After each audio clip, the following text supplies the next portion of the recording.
So 1, 2, go 3, 4, grab, hands this way. Step susu that way, step susu, yeah. So that, yeah, you don't have to go under.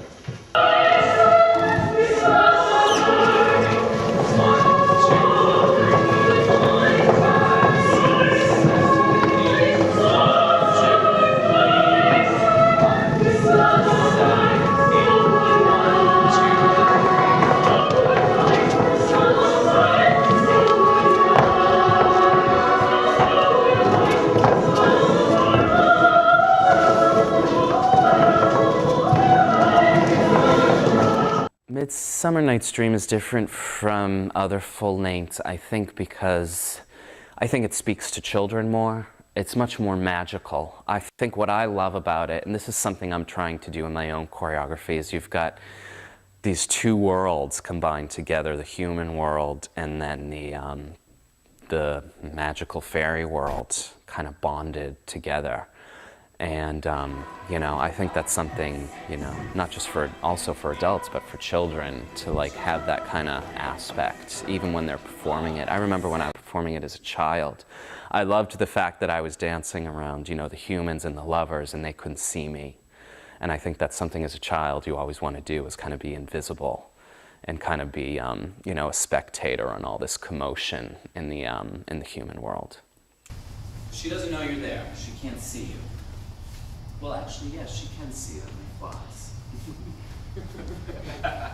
If anything, she's really annoying. So she's gonna, yeah, kind of shoo you away, like how you shoo a fly away. And you're gonna get a little upset and be like, so break out that way, you three break out that way. I instinctively feel that Matthew is the right person to choreograph this. He works beautifully with the children, even with the smallest children. He has such amazing tenderness, and he talks to them, and they respond to him. There is a definite, all of the, starting from the very youngest to the professional dancers, they respond to him in a very knowing way, and he's not one of these choreographers who needs to get loud or needs to get anxious. He is. She's actually going to walk a little bit this way first, and then.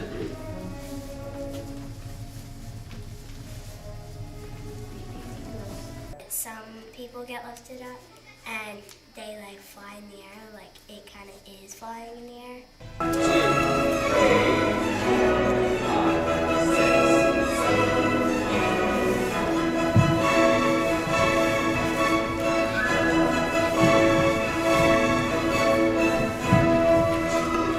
8. In the past, we went to our storage unit and pulled out our props and sets and knew exactly what we needed to do. This time, we are starting from scratch.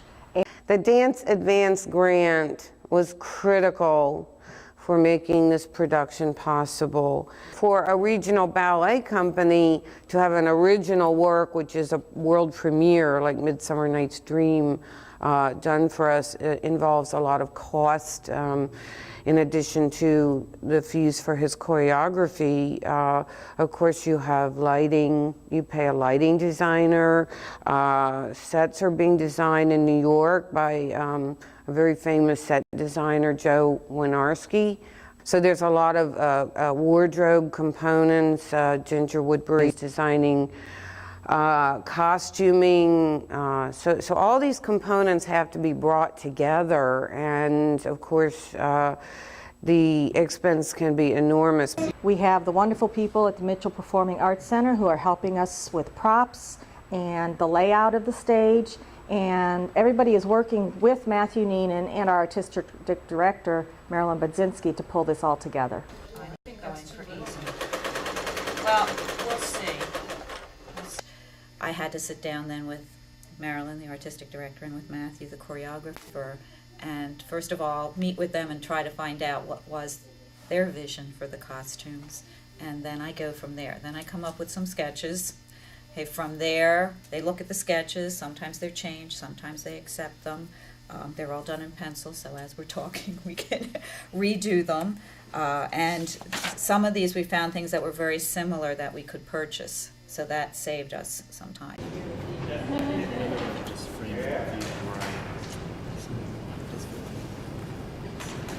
It's very deep. It's a deep stage. My name's Jo Winarski and I'm a set designer, and my background is sort of varied and strange. I just got back from Cancun where I art directed MTV Spring Break, which is far different than doing this ballet. And designing the set and talking to Matthew originally about the piece was that we both just wanted it to be very playful, you know, very colorful and light and fun, and to try to have it have a little bit more whimsy than some productions that we've seen in the past of this have. You know, because it's a new production with a new choreographer, and so we should do something different, you know. We also have coming in for Titania's Bower flower lines that the dancers can wrap themselves in or run with. To me, what's most interesting as a set designer is how people interact with the scenery. So in designing this scenery, I was trying to think of how dancers could interact with what I design on stage. Because there's nothing worse than having all this beautiful stuff that no one touches or doesn't affect, you know, any of the choreography. Oh, that's great. That's perfect. The character's bottom. Jeffrey's doing bottom. But this is mostly for his love scene with Titania. So, it's perfect. This one, sorry.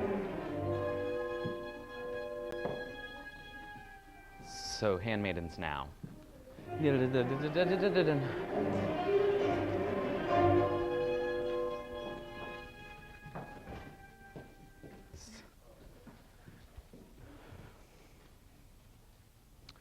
Yeah, so that, isn't that cute? Oh, God. If it gets too much, you can take it off. Don't suffocate yourself here.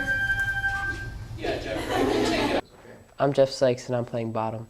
I turn into a donkey and I don't realize it, and Titania falls in love with me, and all the handmaidens like give me gifts, and I don't know that I'm a donkey yet, so I don't know why she's in love with me, and then I finally realize it and it all kind of makes sense.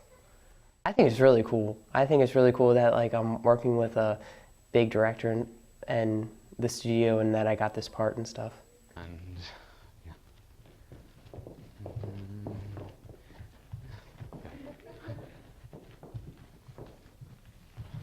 Good. Good.